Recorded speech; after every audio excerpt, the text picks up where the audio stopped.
चला विद्यार्थी मित्रांनो, आज 20 मार्च 2026 आणि या दिवशी पुण्याचा पोलीस भरतीचा लेखी पेपर झालेला आहे आणि तुम्हाला या ठिकाणी तो पेपर दिसतोय। या पेपरचं विद्यार्थी मित्रांनो आपल्याला ॲनालिसिस करायचं आहे। आपण मागे काही पेपरचं ॲनालिसिस केलेलं होतं, त्यामध्ये कोल्हापूरचा पेपर, त्यानंतर अकोला होता, ओके, आणि पालघर। आणि या पेपरमध्ये काही प्रश्न हे जे आहेत हे रिपीट झालेले आपल्याला बघायला मिळाले होते आणि आत्ता आपण या प्रश्नाचा जो काय पॅटर्न आहे किंवा हा जो पेपर आहे, हा पेपर मुळात कशा पद्धतीने त्यांनी फ्रेम केलेला आहे, चालू घडामोडीचे यामध्ये कशा पद्धतीने कॉन्ट्रीब्युशन आहे, या सगळ्या ज्या काही गोष्टी आहेत त्या ॲनालिसिसच्या माध्यमातून मी तुम्हाला सविस्तर या ठिकाणी सांगण्याचा प्रयत्न करणार आहे। कुठेही जाऊ नका, आपलं हे जे लेक्चर आहे ते व्यवस्थितरित्या बघा, आपण एकदम चांगल्या पद्धतीने समजावून घेण्याचा प्रयत्न करू। कुठे अडचण आल्यानंतर निश्चितच तुम्ही काय करा, कमेंट बॉक्समध्ये तुमची अडचण पाठवा, आपण त्यावरती नेक्स्ट लेक्चरमध्ये काम करूयात। विद्यार्थी मित्रांनो बारकाईने ऐका, आता या ठिकाणी मी एक एक प्रश्न आपण ऑप्शनसह थोडंसं व्यवस्थित जाण्याचा प्रयत्न करूयात आणि जेणेकरून आपल्याला नेक्स्ट परीक्षेमध्ये या ॲनालिसिसचा फायदा होईल। कुठेही जाऊ नका, व्यवस्थित बघा। मी असिस्टंट प्रोफेसर रमेश घोरपडे। विद्यार्थी मित्रांनो आपण इथे पहिला प्रश्न बघत आहोत। बघा या ठिकाणी काय सांगितलेलं आहे ते एकदा क्लिअर करूयात। बघा इथे म्हटलंय की खालीलपैकी कोणता पर्याय बरोबर नाही म्हटलंय त्यांनी, व्यवस्थित आपण समजून घेऊयात। बघा या ठिकाणी गॅस्ट्रिन हा काय प्रकार आहे माहिती आहे का, आपल्या शरीरामधली ही ग्रंथी असते आणि जी स्रावते म्हणजे थोडक्यात ती पसरते असं आपण म्हणूयात। रक्तस्राव नसतो का, रक्त म्हणजे काय, लागलं की लगेच गळतं रक्त, सांडतं, त्याला स्रावणे म्हणतात, त्याला काय म्हणतात, स्रावणे। ओके, तर मग अशा पद्धतीने आता इथे काय म्हटलंय की गॅस्ट्रिन म्हटलंय आणि गॅस्ट्रिन ही जी ग्रंथी आहे ही ग्रंथी प्रामुख्याने कोणत्या अवयवातून स्रावते अशा पद्धतीचा देखील तुम्हाला प्रश्न विचारला जाईल, म्हणून हा इथे मुद्दा क्लिअर करा।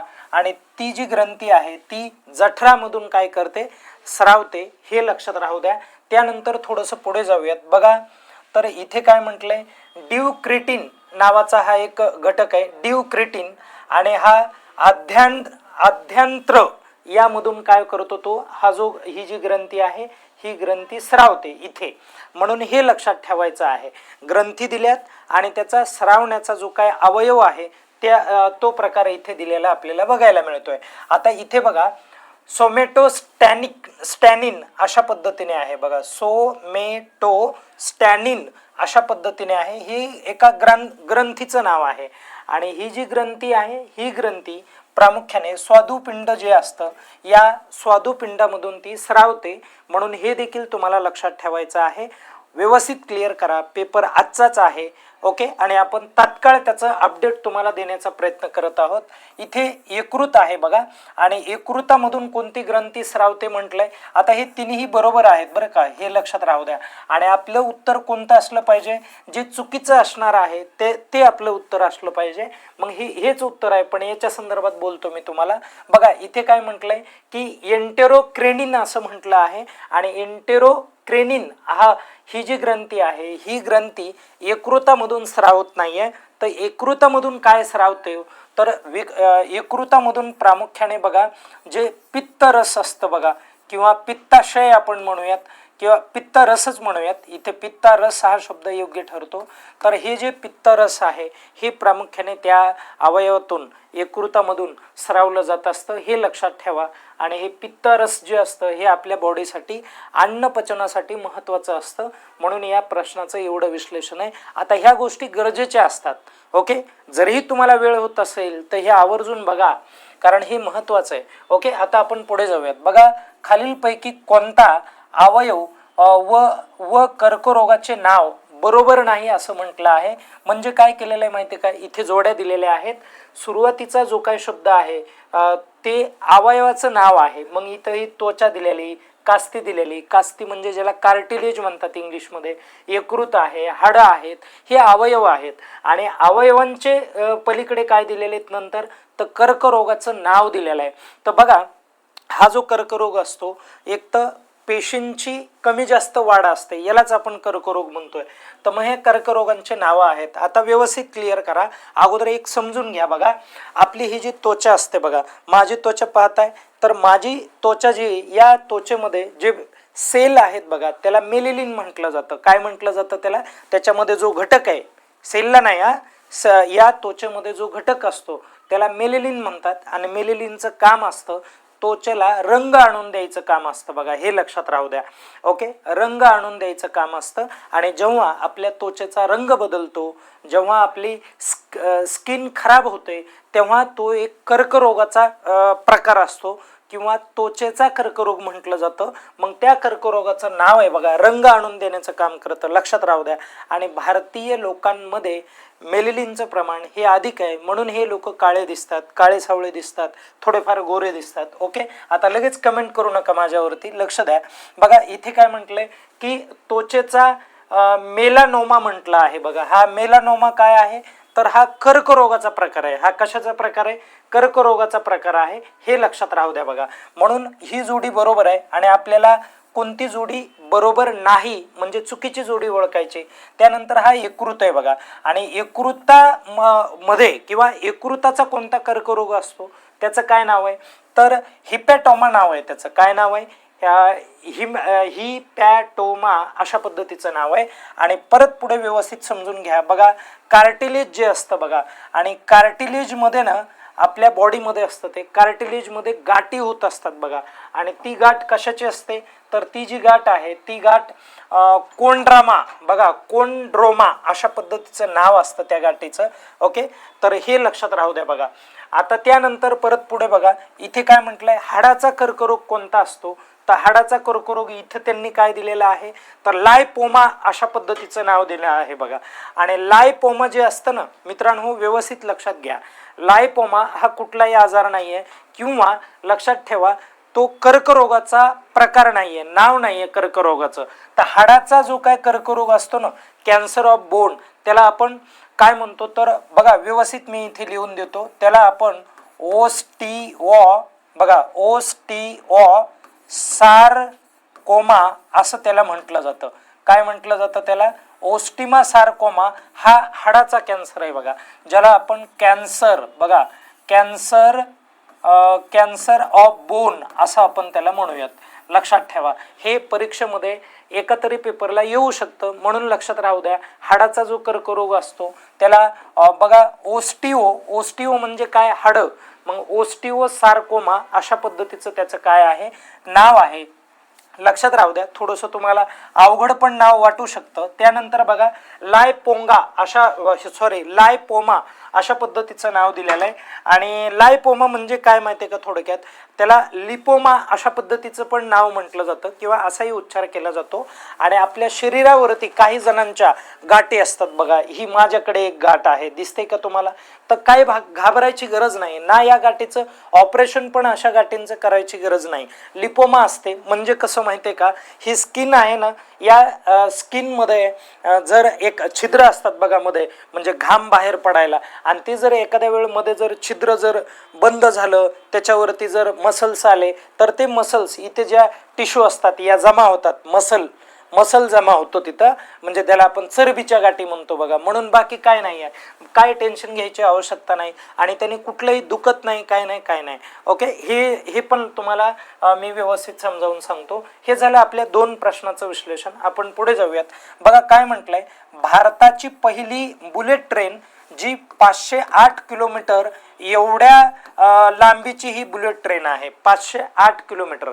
आणि ही जी बुलेट ट्रेन आहे ही महाराष्ट्र आणि गुजरात या 2 राज्याच्या दरम्यान धावणार आहे, म्हणून आपण तसं ऑप्शन शोधायचं आहे. आता मुंबई पुणे म्हटलं की हे महाराष्ट्राचं आहे, हे उत्तर होणार नाही. आणि मुंबई दिल्ली आलंय म्हणून हे उत्तर नाही आहे. नागपूर पण उत्तर नाही आहे. बघा, हे अहमदाबाद म्हणजे हे गुजरात आहे. आणि मी सांगितलंय तुम्हाला की महाराष्ट्र आणि गुजरात या 2 राज्याच्या दरम्यान बुलेट ट्रेन काय केलेली, धावलेली, किंवा तशा पद्धतीचा आपण तिथे काय केलाय, एक जो रूट आहे तो आपण तयार केलेला आहे. हे लक्षात राहू द्या. बघा, 508 किलोमीटरचे आहे, हे पण तुम्हाला कळालं पाहिजे. आता पुढे जाऊयात. खालीलपैकी कोणता पर्याय हा बरोबर नाहीये ते तुम्हाला सांगायचं आहे. लक्षात ठेवा, इथे काय म्हटलंय माहितीये का, मूळ खडक म्हटलं आहे आणि हा जो मूळ खडक असतो त्याचा रूपांतरित खडक कोणता होतो ते तुम्हाला सांगायचं आहे. तर आता बघा, ग्रेनाइटचा नीरा नावाचा खडक होतो, बरोबर आहे. आणि त्यानंतर परत पुढे काय म्हटलंय बघा, तर पंकाशम हा जो खडक असतो त्याला रलेट नावाचा खडक तयार होतो, म्हणून हे पण बरोबर आहे. आणि कोळसा हा जो आहे बघा, कोळशामध्ये जेव्हा असा प्रेशर वगैरे पडतं, तापमान उष्णता खूप असते आणि प्रेशर पडतो, दाब पडतो, तेव्हा हिऱ्याची निर्मिती होते. आणि इथे बेसॉल्ट खडक म्हटलंय बघा, हा अग्निजन्य खडक आहे. यावरती परीक्षेमध्ये स्वातंत्र्य प्रश्न विचारला जातो की महाराष्ट्राची भूमी ही कोणत्या खडकाने बनली, बेसॉल्ट खडकाने, कायम लक्षात राहू द्या. आणि हा बेसॉल्ट खडकाचं रूपांतर संगमवर खडकामध्ये होत नाही. संगमवर हा जो खडक आहे हा चून खडक असतो बघा, म्हणजे ठिसूळ असतो खूप. आणि बेसॉल्ट खडक हा जो आहे याचं रूपांतर कशामध्ये होणार आहे ते मी व्यवस्थित सांगतो. तर मेटा बेसॉल्ट मध्ये होणार आहे. कशामध्ये होणार आहे बघा, बेसॉल्ट, मेटा बेसॉल्ट या खडकामध्ये त्याचं रूपांतर होणार आहे. म्हणून हे पण तुम्हाला लक्षात ठेवायचं आहे. किंवा त्याला आपण दुसरा एक नाव म्हणतो बघा, ॲम्फिबोलाइट, अशा पद्धतीने या एक खडकामध्ये रूपांतर होतं, हे पण लक्षात राहू द्या. ओके, थोडंसं पुढे काय जास्त नको सांगायचं, कारण ते पोलीस भरती म्हणलं की आपलं बस झालं वरवरच. आता पुढे जाऊयात आपण, त्यानंतर पुढचा मुद्दा आपण समजून घेऊयात. बघा, महाराष्ट्र पोलिसांचे सर्वोच्च पद कोणते आहे खालीलपैकी ते तुम्हाला ओळखायचं आहे आणि लगेच कळायला पाहिजे. बघा, तर डीजीपी जे असतं ते सर्वोच्च पद आहे, हेही तुम्हाला लक्षात आलं पाहिजे. कारण हा जो प्रश्न आहे ना, हा प्रश्न त्यांनी चालू घडामोडीला म्हणजे कनेक्ट करण्याचा प्रयत्न केलेला आहे. कारण नुकतेच काय झालं होतं गेल्या वेळेसच, साधारणतः म्हणजे 2025च्या दरम्यान. ओके, आणि काय करण्यात आलेलं होतं, तर इथे नवीन जे काही डीजीपी आहेत ते या ठिकाणी म्हणजे निश्चित करण्यात आलं होतं. त्या डीजीपीचं नाव काय आहे, तर ज्यांना आपण म्हणजे सदानंद दाते असं म्हणतो, अगोदर रश्मी शुक्ला होत्या. आणि या डीजीपीला काय म्हटलं जातं बघा, तर डायरेक्टिव्ह जनरल ऑफ पोलीस किंवा डायरेक्टर जनरल ऑफ पोलीस असं म्हटलं जातं. यांच्या खाली कोणतं पद असेल, तर ॲडिशनल जनरल, हे डायरेक्टर जनरल ऑफ पोलीस हे पद असतं. आणि हे जे पद हे त्यांच्या खालचे पद आहेत, हे देखील तुम्हाला लक्षात ठेवायचं आहे. आपण पुढे जाऊयात. इथे काय म्हटलंय, एक शॉर्ट फॉर्म दिलेला आहे आणि त्याचा फुल फॉर्म विचारला आहे आपल्याला त्यांनी काय दिलेलं आहे बघा, ANTF अशा पद्धतीने दिलेलं आहे, ज्याला आपण काय म्हणू शकतो, तर अँटी नार्कोटिक टास्क फोर्स असं म्हटलं जाणार आहे. म्हणून आपला ऑप्शन कोणतं, बी बरोबर आहे. जे अंमली पदार्थ असतात बघा, ओके, किंवा ड्रग्स वगैरे जे असतात असं आपण म्हणूयात, तर त्यांची जी तस्करी ती कमी झाली पाहिजे याच्यासाठी ही संस्था काम करते. अलीकडे ते प्रकरण वाढत होते, म्हणून प्रामुख्याने काय केलंय, तर ते प्रश्न बऱ्याच जिल्ह्यांना विचारलाय त्यांनी. आता पुढे जाऊयात आपण. बघा, महाराष्ट्राचे पहिले इलेक्ट्रिक रॉकेट जे आहे त्या इलेक्ट्रिक रॉकेटचं नाव काय आहे असं त्यांनी विचारलंय. हा चालू घडामोडीचा प्रश्न आहे बघा, लक्षात राहू द्या. ओके, तर वायुपुत्र हे आहे, म्हणून हे पण तुम्हाला लक्षात ठेवायचं आहे. चर्चेमध्ये मुद्दा होता रॉकेटचा, म्हणून त्यांनी तसा प्रश्न विचारलेला आहे. सांख्यिकी शास्त्र म्हटलंय त्यांनी, ज्याला आपण स्टॅटिस्टिक्स असं आपण म्हणतो. आणि सांख्यिकी शास्त्राचे जनक कोण आहेत, तर या पद्धतीसाठी त्यांनी विचारलेलं आहे. हा एक विषय आहे, म्हणजे स्टॅट नावाचा विषय असतो तो, स्टॅटिस्टिक. तर त्याचे जनक कोण आहेत, तर त्याचे जनक हे सर रोनाल्ड एल्मर फिशर आहेत, हे लक्षात राहू द्या. सर बॉबी फिशर हे जे आहेत ना, हे बुद्धिबळपटू आहेत. आणि सर डोनाल्ड ब्रँडमन हे जे आहेत हे एक ऑस्ट्रेलियन क्रिकेटर आहेत. आणि सर आयझॅक न्यूटन हे जे आहेत हे ग्रॅव्हिटीचा शोध लावणारा हा शास्त्रज्ञ, फिजिक्स. ओके, लक्षात राहू द्या. म्हणून त्याही गोष्टी महत्त्वाच्या आहेत. यावरती पण आपल्याला प्रश्न विचारला गेलेला आहे. ओके, आपलं उत्तर हे आहे सर रोनाल्ड एल्मर फिशर. आणि त्यानंतर बघा, नवाबाचं शहर कोणतं आहे असं त्यांनी विचारलंय. तर नवाबाचं शहर म्हटलं ना, तर लखनौ आहे बघा. कोणतं शहर आहे, लखनौ आहे, हे क्लिअर लक्षात राहू द्या. आणि निजामाचं शहर म्हटलं तर हैदराबाद आहे, कारण निजामाची सत्ता तिथे होती. आणि त्यानंतर इथे लखनौ यासाठी की अवधमध्ये प्रामुख्याने नवाबाचं राज्य असलेलं आपल्याला दिसून येतं बघा. ओके, चला, निजामाची सत्ता ही हैदराबादला. आणि हे नोएडा जरा म्हणजे क्राईमचा एरिया आहे, हे देखील लक्षात राहू द्या. आणि राजधानीचं ठिकाण हे दिल्ली आहे. आपण थोडंसं पुढे जाऊयात. खालीलपैकी कोणता पर्याय हा बरोबर आहे ते तुम्हाला ओळखायचं आहे. बघा लक्षात ठेवा, इथे महासागर दिलेला आहे आणि त्याचं क्षेत्रफळ दिलेलं आहे. हा थोडा डिफिकल्ट तुम्हाला प्रश्न वाटेल, हे माहिती असलं तर सॉल्व करता येईल आणि थोडंसं एक आपल्याला जवळ जाता येईल. कसं की पॅसिफिक महासागर हा म्हणजे क्षेत्रफळाच्या दृष्टीने सर्वात मोठा आहे. त्यानंतर पुढे काय अटलांटिक महासागर आहे, हिंदी महासागर आहे आणि चौथ्या क्रमांकाला दक्षिण महासागर आहे. त्यानंतर आर्किटिक महासागर आहे. अशा पद्धतीने ही सिरियल नंबर दिलेली आहे आणि इथे 16,000 म्हटलंय, बरोबर आहे. इथे 16,000च मी म्हटलं, 16 लाख म्हटलेलं आहे. इथे पण बरोबर आहे. 8 इथे म्हटलंय, इथे 7 आहे, इथे 2 आहे आणि इथे 1 आहे. तर डेफिनेटली हे बरोबर आहे. यावरून लक्षात राहू द्या आणि आपलं वरीलपैकी सर्व जे काय इथे पर्याय आहेत ते बरोबर आहेत. आपण थोडंसं पुढे जाऊयात, नंतरचा मुद्दा समजून घेऊयात. बघा काय म्हटलंय, भारतीय क्रिकेट संघ जो आहे, आता हा प्रश्न फार अवघड नाही, म्हणजे त्यांनी सगळे ऑप्शन बरोबरच दिलेले आहेत. त्यांचं फक्त असं म्हणणं आहे इथे की विद्यार्थ्यांना गोंधळ झाला पाहिजे, हा विद्यार्थ्यांना अवघड वाटला पाहिजे एका लिमिटेशन्स पलीकडे प्रश्न, म्हणून तुम्हाला भीती घालण्यासाठी तशा पद्धतीने प्रश्न तयार केलेला असतो किंवा तसे केले जातात प्रश्न तयार. भारतीय क्रिकेट संघ आहे आणि ज्याला आपण बघा इंडियन क्रिकेट काउन्सिल आपण असं म्हणतो. आणि इथे काय म्हटलंय, तर भारतीय क्रिकेट संघाने ICC, ज्याला इंटरनॅशनल क्रिकेट काउन्सिल असं म्हटलं जातं, तर T20 वर्ल्ड कप प्रतियोगिता किती वेळा आपण जिंकलेली आहे, तर 3 वेळा जिंकलेली आहे. बरोबर आहे. तर आता थोडंसं आपण जाणून घेऊयात. हा करंट अफेअरचा प्रश्न आहे. 2007ला आपण जिंकला होता महेंद्रसिंग धोनीच्या म्हणजे आधिपत्याखाली, नेतृत्वाखाली आपण म्हणूयात. आणि 2024ला कुणाच्या नेतृत्वाखाली, रोहित शर्मा. आणि 2026ला आत्ता कुणाच्या नेतृत्वाखाली, एकदा मला कमेंट करून सांगा तुम्ही.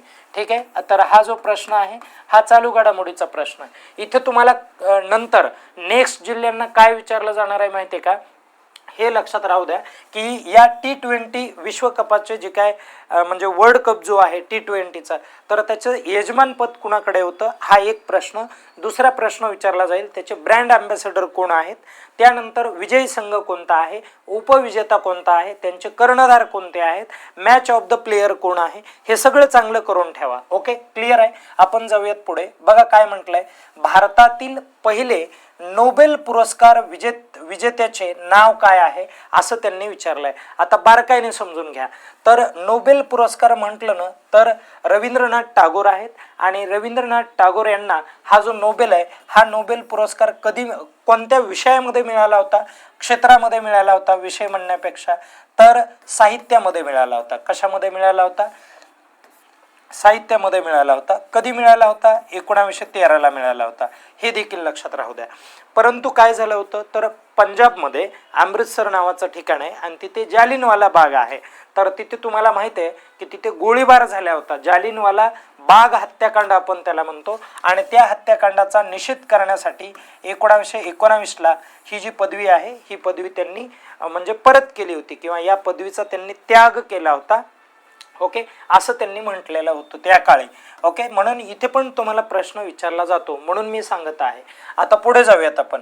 त्यानंतर परत पुढे बघा, इथे काय म्हटलंय, श्री CV रामन म्हटलं आहे, तर किंवा रमन म्हटलं तरी चालेल. तर रमन इफेक्टसाठी त्यांना पुरस्कार मिळाला होता.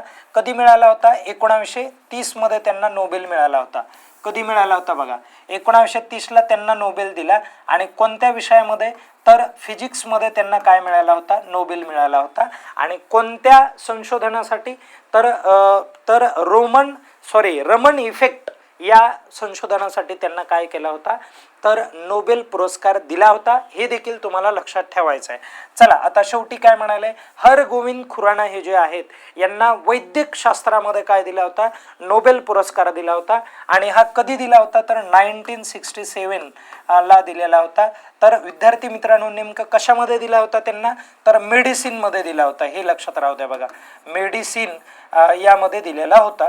हे पण क्लिअर करा. आपण जाऊयात पुढे बघा. इस्रो नावाची ही एक संघटना आहे आणि ही जी संस्था आहे मित्रांनो, या संस्थेची स्थापना कशी लक्षात ठेवायची, आपल्या देशाला स्वातंत्र्य कधी मिळालं तर 15 ऑगस्ट. मग इथे लिहून घ्यायचं 15 ऑगस्ट. Okay, 15 August 1959.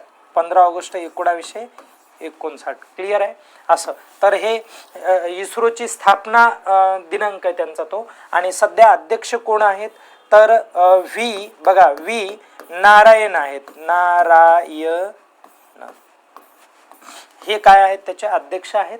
आणि इस्रो ही जी संघटना आहे हिचा उद्देश काय तो एकदा क्लिअर करून ठेवा, म्हणजे तुम्हाला उत्तरापर्यंत जाता येईल.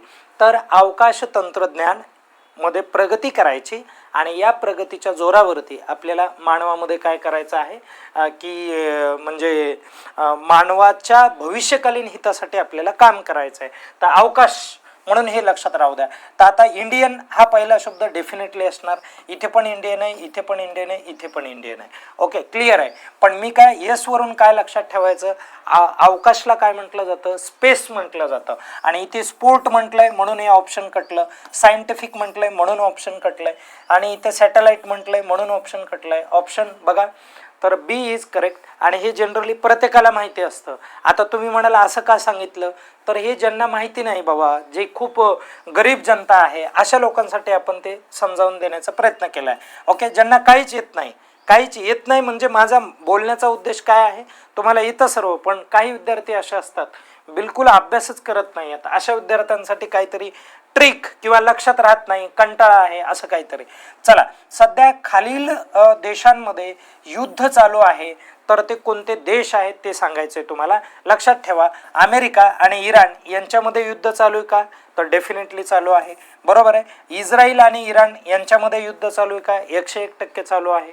आणि त्यानंतर रूस म्हणजे रशिया, मुद्दाम दिलंय त्यांनी. रूस हा शब्द बऱ्याच जणांना माहिती नसतो. ओके, तर रशिया असं त्याला म्हटलं जातं. रशिया आणि युक्रेनमध्ये देखील युद्ध चालू आहे म्हणून हेही ऑप्शन बरोबर आहे. म्हणजे लक्षात घ्या. आणि या ठिकाणी आपल्याला काय समजून घ्यायचं आहे की इंग्लंड आणि फ्रान्स यांच्यामध्ये चालू आहे का युद्ध, बिलकुल नाही आहे. कारण इंग्लंड आणि फ्रान्स हे मित्र राष्ट्र आहेत. त्याच्यामध्ये इंग्लंड, फ्रान्स, त्यानंतर पोर्तुगीज असतील किंवा युरोपियन सगळे कंट्रीज असतील आणि अमेरिका हे मित्र राष्ट्र, हे काय वाद वगैरे करत नाहीत. तर आपलं ऑप्शन कोणतं बरोबर असायला पाहिजे माहिती आहे का, तर आपलं ऑप्शन जे आहे हे 1 2 3 4 3 इथपर्यंतच बरोबर असायला पाहिजे. बरोबर आहे. तर आपल्याला बघा युद्ध सुरू असणारे देश ओळखायचे आहेत म्हणून 1 2 आणि 3, आणि म्हणून आपलं ऑप्शन कोणतं बरोबर आहे, सी बरोबर आहे. हे पण तुम्हाला लक्षात ठेवायचं आहे. पुढे जाऊयात. आता लक्षात घ्या. आता त्यानंतरचा मी मुद्दा सांगतो. इथे काय म्हटलंय, खालीलपैकी कोणते पर्याय बरोबर नाहीत असं ओळखायचंय. जुनं नाव दिलेलं आहे आणि नवीन नाव तुम्हाला सांगायचं आहे. बघा हा प्रश्न खूप महत्वाचा आहे. मी तुम्हाला चालू घडामोडीला नेहमी सांगत होतो. बघा हा पण चालू घडामोडीचा प्रश्न आहे, हा पण चालू घडामोडीचा प्रश्न आहे. लक्षात राहू द्या. बघा ओके असं, म्हणून या गोष्टी महत्वाच्या आहेत. क्लिअर आहे सर्वांना. त्यानंतर बघा इकडे चालू घडामोडीचे प्रश्न लक्षात राहू द्या, तुम्हाला ते कळायला पाहिजे. चालू घडामोडीचे क्लिअर झाले पाहिजे प्रश्न. आपण जाऊयात इथे बघूयात. केरळचं नाव नुकतंच काय झालेलं होतं, चेंज केलेलं होतं. कारण विधानसभेमध्ये तशा पद्धतीचा काय पाठवला होता त्यांनी, तर प्रस्ताव पण पाठवला होता केरळम. ओके, म्हणून हे बरोबर आहे. त्यानंतर परत बघा अहमदनगरचं नाव चेंज करून अहिल्यानगर केलंय, बरोबर आहे. आणि औरंगाबादचं नाव चेंज करून छत्रपती संभाजीनगर केलंय, हे पण बरोबर आहे. पण राजभवन इथं दिलेलं आहे बघा. तर राजभवनाचं नाव जे आहे ते सेवा तीर्थ नाही आहे बरं का. राजभवनाचं नाव काय आहे व्यवस्थित क्लिअर करा. राजभवन याला आपण काय म्हणतो, ह्याचा डिटेल जो व्हिडिओ आहे ना तो बाकीच्या अगोदरच्या अकोला वगैरे हे जे पेपर आहेत आपण ॲनालिसिस केले ते आवर्जून बघा, त्याच्यात मिळतील. मी इथं शॉर्टकटमध्ये सांगतो. राजभवनाचं आत्ता नाव काय चेंज केलंय, तर लोकभवन त्याला म्हटलंय. काय म्हटलंय त्याला, लोकभवन असं त्यांनी म्हटलं आहे. म्हणजे राज हा शब्द काढून तिथे काय लिहायचंय आपल्याला, लोक लिहायचं आहे बघा. आणि सेवा तीर्थ कुणाला म्हटलंय, तर जे PMO जे ऑफिस आहे बघा, प्राईम मिनिस्टर ऑफिस जे आहे त्याचं नाव चेंज केलेलं आहे. ओके, पंतप्रधान कार्यालयाचं नाव आता काय ठेवलेलं आहे, सेवा तीर्थ असं नाव ठेवलेलं आहे. ओके, पंतप्रधान हा जनतेची सेवा करतो असं अपेक्षित आहे त्या नावामधून. तर ठीक आहे, हरकत नाही, जनतेचा सेवक आहे तर बोलायला पण मला वाटतं की काही हे नाही आहे. चला पुढे जाऊयात. महाराष्ट्र राज्याचा राजमासा जो आहे तो तुम्हाला सांगायचा आहे, तर डेफिनेटली इथे सांगता आलं पाहिजे. बऱ्याच वेळेस हा रिपीट होणारा प्रश्न आहे. तर सिल्वर पापलेट हा जो आहे हा आपला मासा आहे महाराष्ट्र राज्याचा. पुढे जाऊयात. महाराष्ट्र राज्यावरच जनरली त्यांनी प्रश्न विचारलेत. बघा पुढे काय म्हटलंय, महाराष्ट्र पोलीस दल दिन हा जो आहे, महाराष्ट्र पोलीस दिन जो आहे हा दिवस कधी साजरा केला जातो, तर हा 2 जानेवारी 1961 या दिवशी पंडित नेहरूंनी काय केलं होतं, तर महाराष्ट्र पोलीस दलाचा अधिकृत जो काय ध्वज आहे तो त्यांना दिला होता. आणि म्हणून त्या दिवसाचं महत्त्व किंवा आठवण म्हणून हा जो दिवस आहे हा महाराष्ट्र पोलीस दल म्हणून दिन म्हणून साजरा केला जातो. 1 मे काय म्हणून साजरा केला जातो, तर महाराष्ट्र दिन म्हणून साजरा केला जातो. 1 मे 1960ला महाराष्ट्राची निर्मिती झाली होती आणि त्यानंतर 15 ऑगस्टला तुम्हाला माहिती आहे. आणि त्यानंतर आपण जर 21 सप्टेंबरचा विचार केला तर त्याला इंटरनॅशनल पीस डे म्हणून साजरा केला जातो युनायटेड नेशनच्या माध्यमातून, ज्याला आंतरराष्ट्रीय शांतता, व्यवस्थित समजून घ्या, शांतता दिन म्हणून काय केला जातो, तो दिवस साजरा केला जातो. क्लिअर आहे.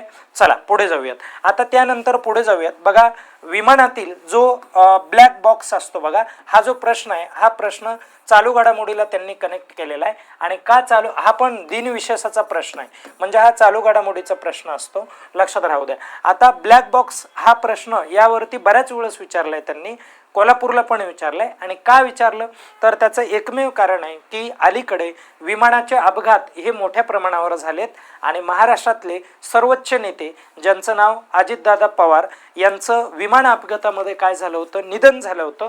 म्हणून अशा प्रकारचा प्रश्न विचारलाय. हा जो ब्लॅक बॉक्स आहे हा कोणत्या रंगाचा असतो, नाव ब्लॅक आहे म्हणून हे ब्लॅक त्याचं उत्तर नसणार आहे, हे लक्षात राहू द्या. ऑरेंज आहे. कोणतं उत्तर आहे त्याचं, ऑरेंज आहे. आता तुम्ही म्हणाल की ब्लॅक बॉक्सला ऑरेंज असाच रंग का असतो, काही जणांना माहिती पण असेल. तर तसाच रंग यासाठी असतो की आपल्याला तो जो बॉक्स आहे तो बॉक्स अपघातामध्ये जेव्हा एखाद्या म्हणजे विमानाचा जेव्हा अपघात होतो तेव्हा तो पटकन आपल्याला म्हणजे निदर्शनास यावा, डोळ्यासमोर राहावा, पटकन आपल्याला दिसावा, म्हणून तशा प्रकारचा रंग आहे. पुढे जाऊयात.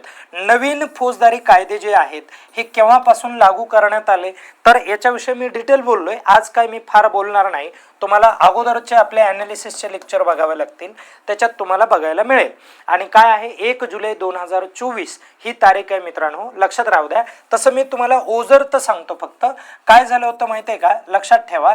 तर IPC हा जो कायदा आहे ज्याला इंडियन पिनल कोड म्हणतात, याचं आता नाव चेंज केलंय. आणि याचं नाव काय चेंज केलेलं आहे, तर याला BNS म्हटलं जात आहे, तर भारतीय न्याय संहिता असं त्याला नाव दिलेलं आहे. पुढे जाऊयात. त्यानंतरचं बघा, CRPC हा एक कायदा आहे, या कायद्याचं देखील त्यांनी नाव चेंज केलं आणि नाव चेंज करून त्यांनी भारतीय नागरिक सुरक्षा संहिता असं नाव ठेवलेलं आहे, हे देखील तुम्हाला लक्षात ठेवायचं आहे. आणि त्यानंतर परत पुढे इंडियन एव्हिडन्स ॲक्ट आहे आणि या ॲक्टचं नाव चेंज करून भारतीय साक्ष, बघा भारतीय साक्ष भारतीय साक्ष अधिनियम अशा पद्धतीचं त्यांनी नाव चेंज केलेलं या ठिकाणी आपल्याला बघायला मिळेल.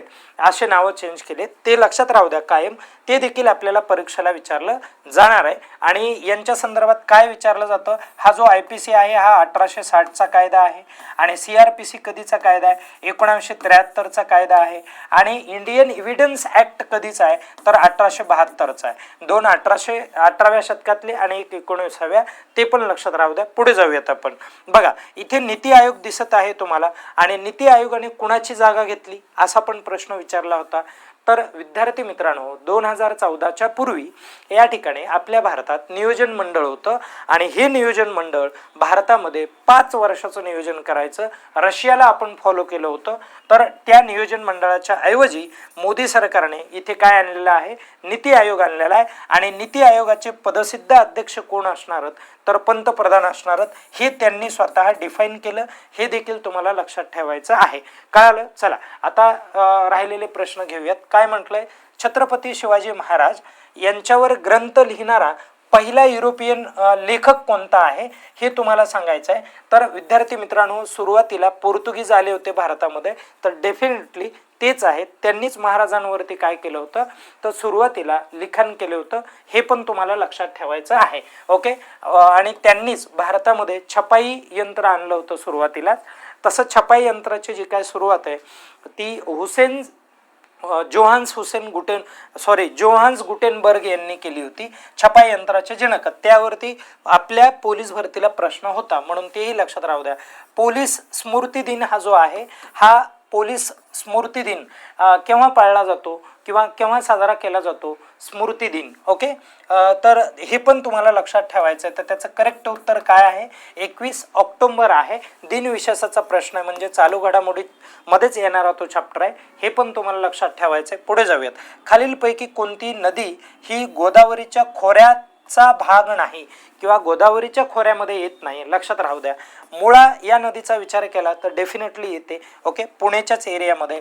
प्रवरा आहे, त्यानंतर मांजरा पण ही गोदावरीच्याच ह्या तिन्ही उपनद्या असलेल्या आपल्याला बघायला मिळतात, हे देखील लक्षात राहू द्या. आणि ही जी भातसा नदी आहे ही एक पश्चिम वाहिनी नदी आहे आणि ती कुठे जाते तर पश्चिम च्या म्हणजे किनाऱ्याकडे जाते. ओके. कोकणामध्ये वाहते ती, म्हणून हा वेगळा पर्याय आहे. आपलं उत्तर हे आहे, लक्षात राहू द्या. पुढे जाऊयात. बघा, चॅट जीपीटी भरपूर वापर होत आहे त्याचा, आणि म्हणून परीक्षेमध्ये अशा प्रकारचा त्यांनी प्रश्न टाकलेला आहे. मोठ्या प्रमाणात याच्या संदर्भामध्ये आपण काय करतोय, अवलंबून किंवा याचा वापर करत आहोत. ठीक आहे. जीपीटी, आणि जीपीटीला काय म्हटलं जातं तर जनरेटिव्ह प्रिटेंड ट्रान्सफॉर्मर अशा पद्धतीचं नाव आहे, हे देखील लक्षात राहू द्या. आणि एक शेवटचा प्रश्न आहे, महात्मा फुलेंच्या सत्यशोधक समाजाने कशा विरुद्ध आवाज उठविला, अशा पद्धतीचा प्रश्न आहे. महात्मा फुलेंचा सत्यशोधक समाज होता, ती एक विचारधारा होती, आणि ज्या विचारधारेने भारतामध्ये असलेला जो काय ब्राह्मणवाद आहे, या ब्राह्मणवादाच्या विरोधामध्ये आवाज उठवला होता. म्हणजे धर्माविरोधी त्यांनी काय केला होता तर आवाज उठवला होता. धार्मिक गुलामगिरी नष्ट झाली पाहिजे असं त्यांचं म्हणणं होतं, हे देखील तुम्हाला लक्षात ठेवायचं आहे. हा मुद्दा अतिशय महत्त्वाचा आहे, धार्मिक गुलामगिरीचा, लक्षात ठेवा. आता काही गोष्टी क्लिअर करा. महात्मा फुलेंचे तुम्हाला ग्रंथ सांगतो, म्हणजे एक प्रश्न तुमचा क्लिअर होऊन जाईल. व्यवस्थित क्लिअर करा. बघा, महात्मा फुलेंनी काय केलं होतं, गुलामगिरी नावाचा ग्रंथ लिहिला होता मित्रांनो, लक्षात ठेवा. गुलामगिरी, भारतामध्ये कशा जाती व्यवस्था आहेत, ब्राह्मण म्हणजे समाजाने कशा प्रकारे जाती व्यवस्था भारतामध्ये निर्माण केली, ब्राह्मण जात ही वाईट नाहीये मित्रांनो, हे लक्षात घ्या. तशा प्रकारचा गैरसमज करू नका. परंतु ब्राह्मणवाद जो असतो हा चुकीचा आहे. ओके. तर बघा, जो मनुस्मृती मानणारी जी मानसिकता असते त्याला आपण ब्राह्मणवाद म्हणत आहोत. तर गुलामगिरी, त्यानंतर परत पुढे शेतकऱ्याचा आसूड. ओके. शेतकऱ्याचा आसूड, हे पण लक्षात राहू द्या. ओके. हा एक महत्वाचा ग्रंथ आहे. त्यानंतर परत पुढे ब्राह्मणांचे, शेतकऱ्याच्या व्यथा मांडल्या. त्यानंतर ब्राह्मणांचे कसब, यामधून काय मांडलं तर ब्राह्मण ही कशा पद्धतीने गावामध्ये फसवतात. कुलकर्णीच्या संदर्भामध्ये इथं बोललेलं आहे की कुलकर्णी हा हिशोबामध्ये कसा घोळ करतो, त्या संदर्भामध्ये त्यांनी काय केलंय तर इथे मत मांडलेलं आहे. पुढे आता बघा इथे काय आहे, त्यानंतर गुलामगिरी आहे. तर बघा, सत्यशोधक, सत्यार्थ, तो कोणता ग्रंथ,